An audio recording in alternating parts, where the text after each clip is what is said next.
ঢাকার ধামরাই উপজেলার নান্নার ঐতিহ্যবাহী খেলার মাঠে অনুষ্ঠিত হল এনজিবিসি কাপ ফুটবল টুর্নামেন্ট ২০২৪ এর ফাইনাল খেলা ও পুরস্কার বিতরণী অনুষ্ঠান।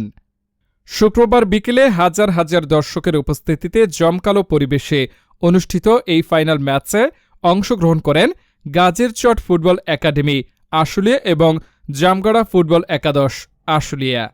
টুর্নামেন্টের উদ্বোধন করেন নান্নার ইউনিয়নের বিএনপির সভাপতি মোহাম্মদ শহীদুল্লাহ।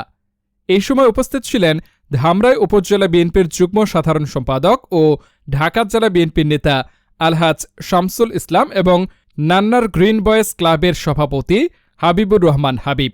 টুর্নামেন্ট চলে তাহলে আমার বিশ্বাস এলাকা থেকে মাদকটা নিয়ন্ত্রণ করা সম্ভব হবে।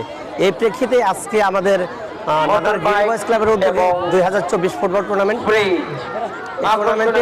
আমাদের সহযোগিতা করছে নান্নার